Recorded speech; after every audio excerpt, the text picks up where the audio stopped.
সত্যবাণী উচ্চারণ করতে গেলে অন্যায়ের পথে যখন আপনি বাধা হয়ে দাঁড়াবেন, তখনই এই দুনিয়াতে আপনার দুশ্মন হয়ে যাবে।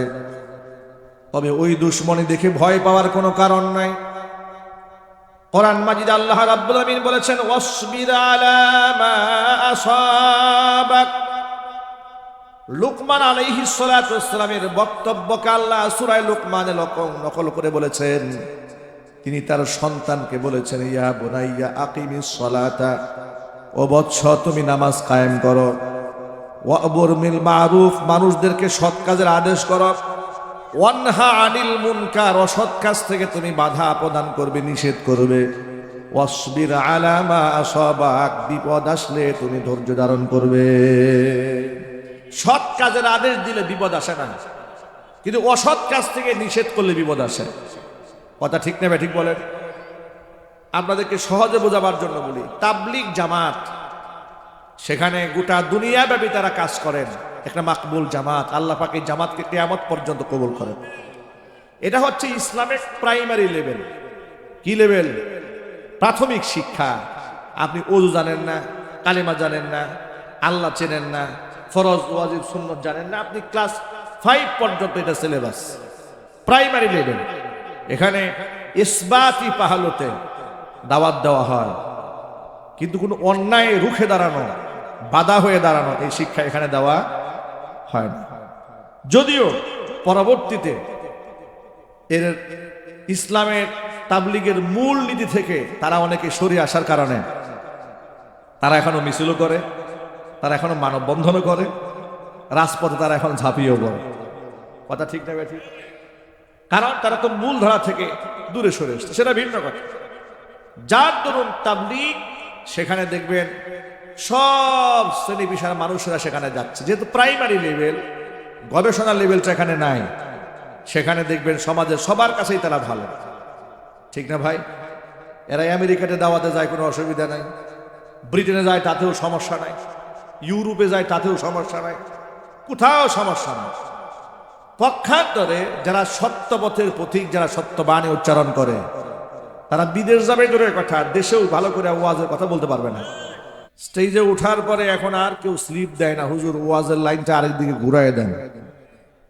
কেউ আমাদের সামনে থেকে মাইক নিতে চায় না, কেউ স্টেজে দাঁড়িয়ে আমাদেরকে উপদেশ দিতে চায় না।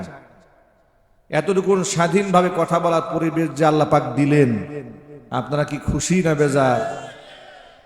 কম না বেশি? হৃদয়ের সবটুকুন ভালোবাসা উজাড় করে শ্রদ্ধা জড়িত কণ্ঠে মহান মনিবের শেখানো ভাষায় শুকরগুজার করছি, জবান ছেড়ে দিয়ে সকলে একযোগে বলছি আলহামদুলিল্লাহ।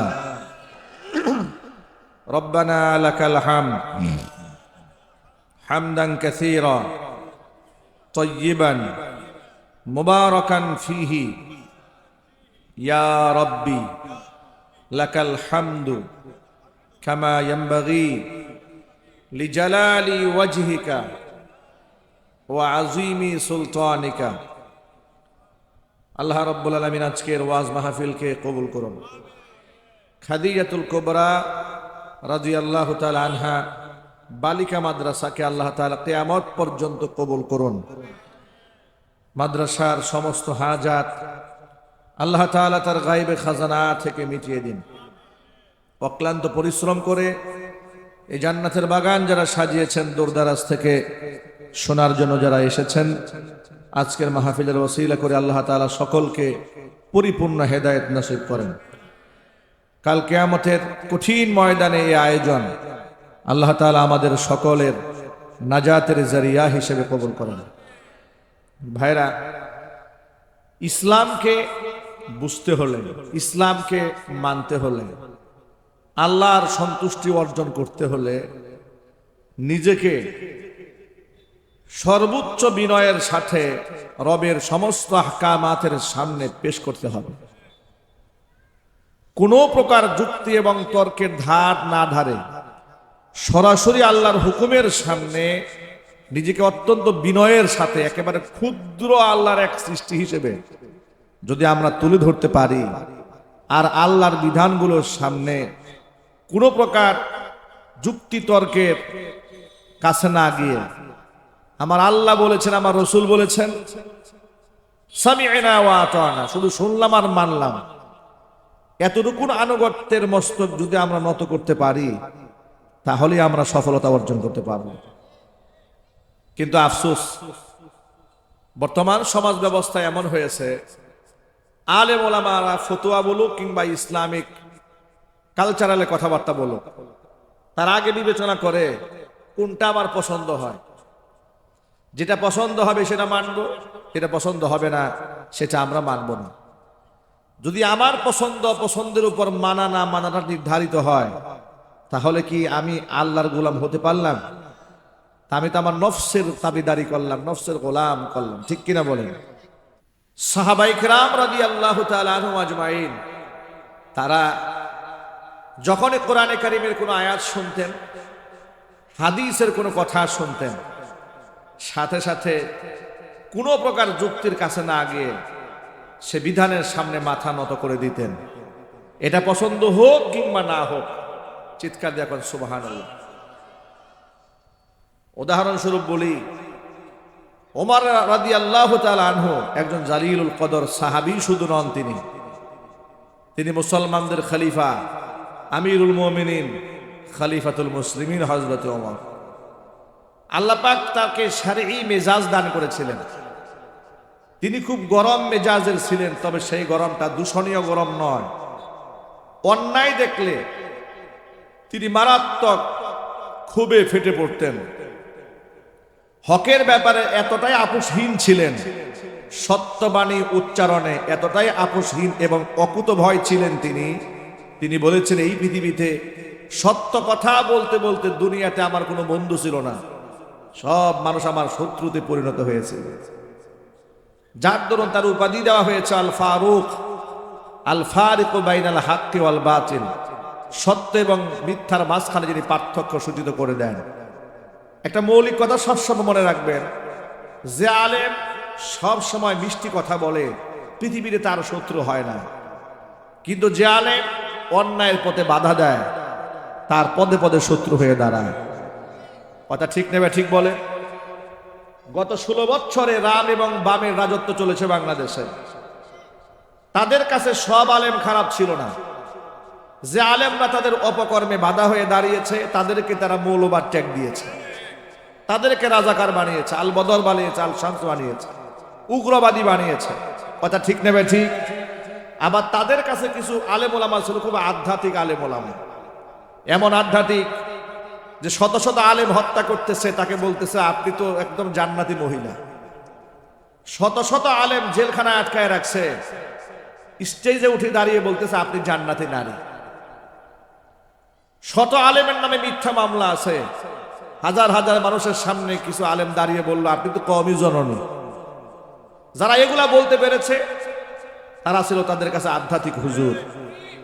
আর যারা শাপলা চত্বরে শহীদদের রক্তের সাথে যারা বেঈমানি করেছে, গাদ্দারি করেছে, তামাশা করেছে, তাদের বিরুদ্ধে যারা মুখ খুলেছে, পাকিস্তানের দূষর বানিয়ে দিয়েছে। কথা ঠিক নেবে ঠিক?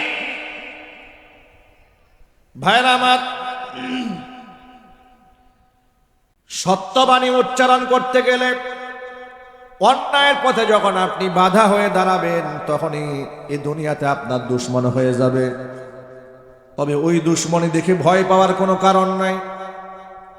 কোরআন মাজিদ আল্লাহ রাব্বুল আমিন বলেছেন, ওয়াসবির আলা মা আসাবাক। লুকমান আলাইহিস সালাতু ওয়াসসালামের বক্তব্যকে আল্লাহ সূরা লুকমানে নকল করে বলেছেন।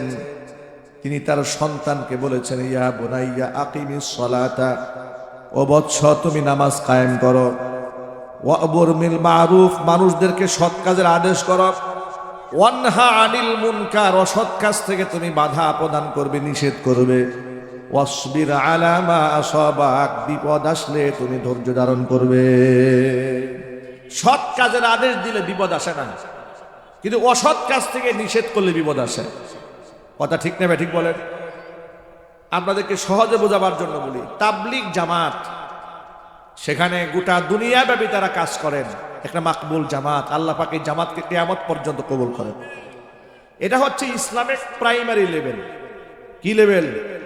প্রাথমিক শিক্ষা।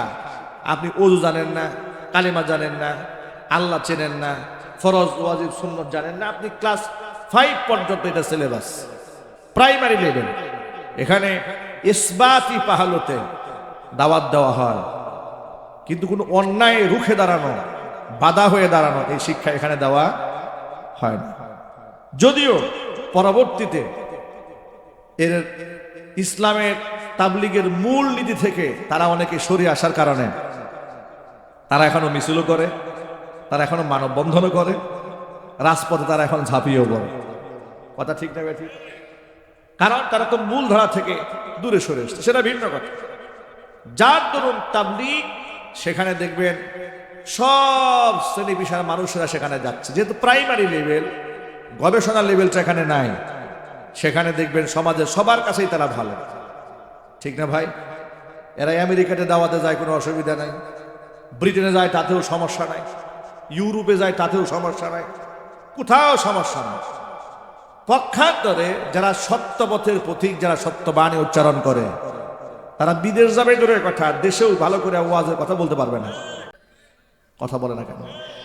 তাদের এই আমেরিকার ভিসা তো দূরের কথা, তাদেরকে ঢাকা থেকে ব্রাহ্মণবাড়িয়ার ভিসা দেওয়া হবে না, ঢাকা থেকে তাকে টঙ্গীর ভিসাও দেওয়া হবে না। আমেরিকা তো অনেক দূরের কথা, তার সামনে থেকে মাইক কেড়ে নেওয়া হবে, কারণ ইউনিভার্সিটি লেভেলের বক্তব্য দেবে সে, অন্যায়ের বিরুদ্ধে রুখে দাঁড়াবে, ভারতের আধিপত্যবাদের বিরুদ্ধে কথা বলবে, সুদের বিরুদ্ধে কথা বলবে, ঘুষ দুর্নীতির বিরুদ্ধে কথা বলবে, চোর ডাকাতের বিরুদ্ধে কথা বলবে, বেপর্দার বিরুদ্ধে কথা বলবে, ইসলামের শত্রুদের বিরুদ্ধে কথা বলবে, যারা আলেমদের হাতে হাত করা লাগায়, কোমরের মধ্যে রশি লাগায়, তাদের বিরুদ্ধে গর্জে উঠবে।